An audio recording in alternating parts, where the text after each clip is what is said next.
Harper Audio presents Trumpocracy, The Corruption of the American Republic by David Frum.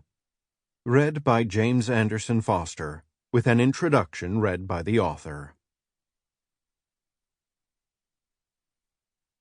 Hello, this is David Frum. Thank you for listening to this audiobook. Before we launch into Chapter 1, and a professional narrator reads you the rest of this book, I want to tell you why I wrote it, what it means to me, and what I hope it will mean to you. Introduction. Democracy is a work in progress. So is democracy's undoing. Between 1975 and 2000, countries in every continent turned from repressive regimes to the rule of law, away from dictatorships of a single man or a single party toward multi-party democracy. Since then, democracy has gone into retreat.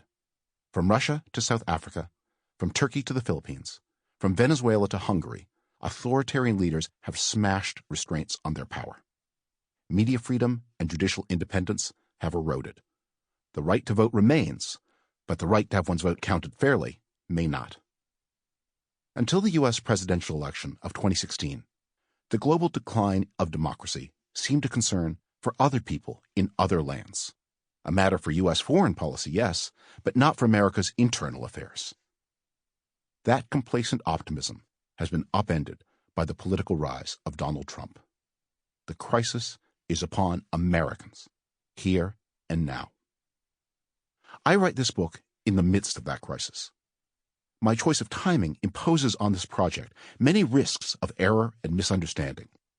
In the rush of immediate controversies, we can overemphasize things of no lasting consequence, and overlook things that will prove supremely important. But if it's potentially embarrassing to speak too soon, it can also be dangerous to wait too long.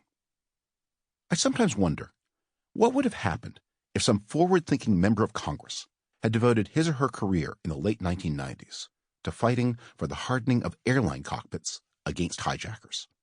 He or she would have battled a cost-conscious industry, faced election opponents lavishly funded by airline lobbyists, and might have prevailed just in time to prevent the September 11, 2001 attacks from taking the form they did. Meaning that nobody would ever have known the service that member had rendered.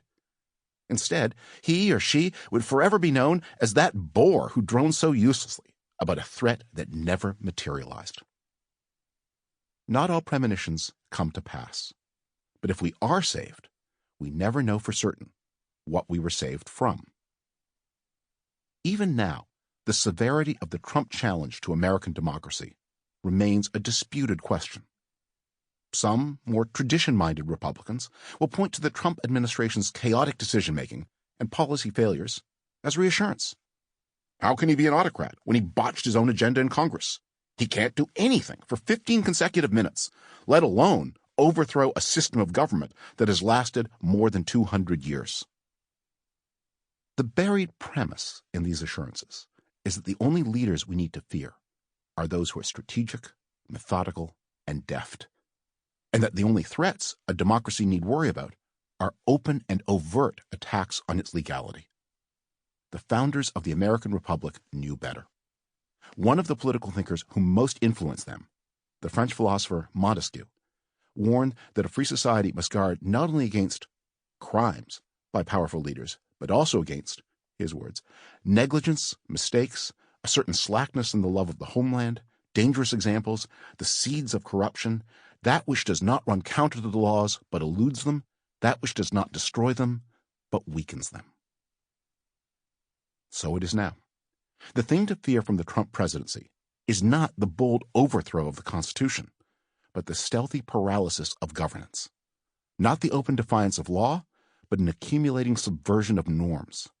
Not the deployment of state power to intimidate dissidents, but the incitement of private violence to radicalize supporters. Trump operates not by strategy, but by instinct. His great skill is to sniff his opponent's vulnerabilities. Low energy, little, crooked, fake. In the same way, Trump has intuited the weak points in the American political system and in American political culture.